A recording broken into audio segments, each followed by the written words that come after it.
The UK is officially in recession. So that makes the front page of the Daily Express, which we just read out, completely defunct, because about 20 minutes ago, the UK economy shrunk by 0.3% and officially went into recession. But I don't know what Rosie thinks, but I don't know what any of that means. And I'm desperate for your average man and woman in the street of Great Britain to understand something in layperson's terms. Well, shall we do exactly that? We're joined again in the studio by TalkTV's chief political commentator, Peter Cardwell, and economics commentator, Laurie Laird. Thank you both so much. Laurie, well, Jeremy's just sort of laid out. What does it mean? We're in recession, a 0.3% drop.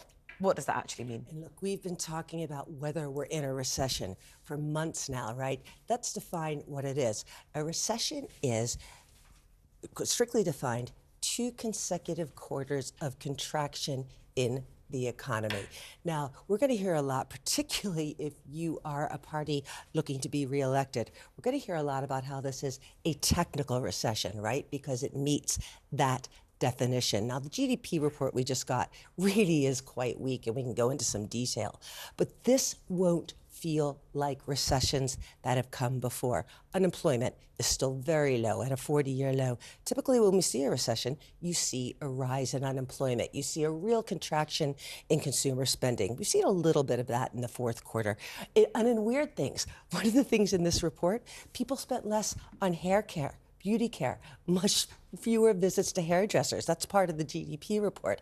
But this won't feel like recessions that we've had in the past. When you say this won't feel like, Laurie, lovely to have you on. I want to know about your average person. When you say it won't feel, will they have less or more money in their pocket? Do they really expect to understand when a front of a newspaper this morning says we're on the up and an hour later, apparently we're in recession? What does it mean for people? And this recession is going to be the headline, the top headline in every paper tomorrow.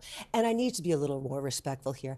There are households that are hurting. We've had inflation at very high levels for over 2 years now. So we've got to give credit to that, be mindful of that. But in aggregate, and the numbers that we got today are looking at an aggregate, this won't feel anything like the start of the pandemic or the great financial crisis, simply because unemployment is still really low. We're under 4%. We haven't seen that kind of sustained unemployment rate for more than 40 years. That is definitely good news for the government. The technical recession, if that's how people are going to sort of brand this, is not, Peter, because what Rishi Sunak's been promising to do, one of his 5 key pledges, is to grow the economy. What we're seeing is the opposite. Yes, indeed. 3 of those 5 pledges were economic. One was to halve inflation. That's more than half, although how much that has personally got to do with Rishi Sunak is open to debate. The other one was to pay down the debt, and this one was to grow the economy. Now, that obviously hasn't happened, and Rachel Reeves, already Shadow Chancellor out of the blocks, has said that Rishi Sunak's promise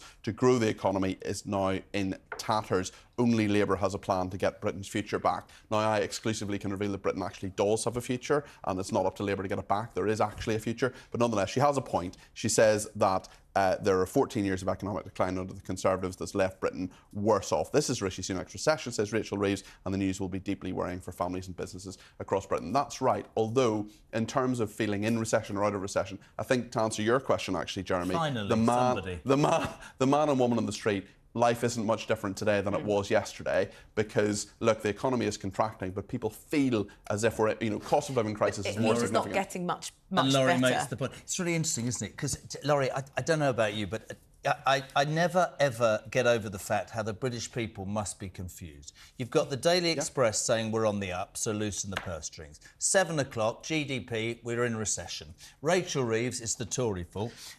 Chancellor Jeremy Hunt, what planet is he on? This is what he's just said. There are signs the British economy is turning a corner.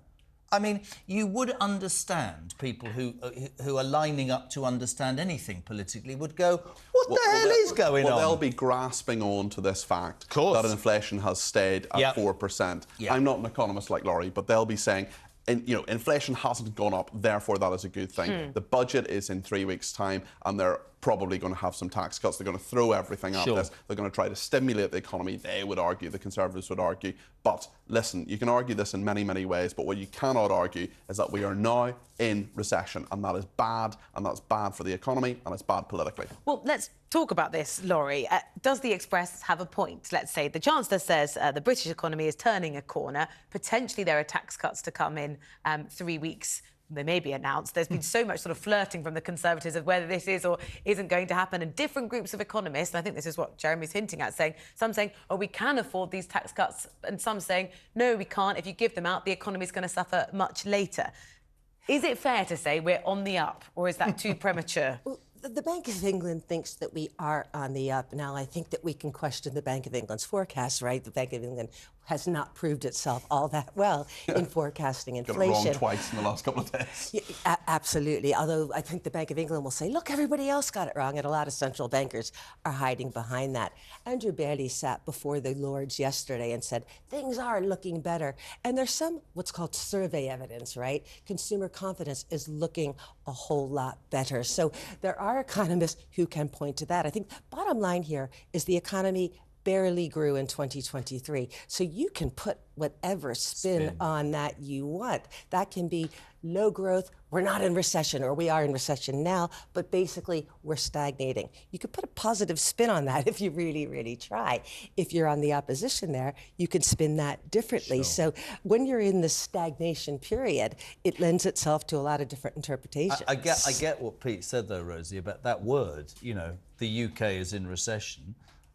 That's not good as I look, the optics of that It doesn't feel word. good. No. It doesn't feel good to be in a country. But what Laurie is that's in saying, it recession, doesn't yeah. feel good, the optics-wise, but actually, it's not much difference than the drag it's been Well, for the exactly. last few Exactly. years, would Yeah. be true, I right? think there's a question here, but about 2/3 of the economy is consumer spending. It's what we go out and buy. It's what we spend in restaurants. And there's always a question, and surveys don't indicate which way we go on this very well, but if people read, we are in recession, does that mean they're frightened and they stop spending? And that when affects how people act. Yeah, Absolutely. really good when point. people stop spending, then the economy slows down. Really good point, because how people respond, as Laurie completely correctly says, how people respond to the economy is often an emotional response, exactly the same as how they respond to politics and politicians. And that is certainly why the Chancellor is trying to sound optimistic at the very least this morning. Of course. Peter, thank you very much, Laurie Red. Really appreciate your Great, time. thank you.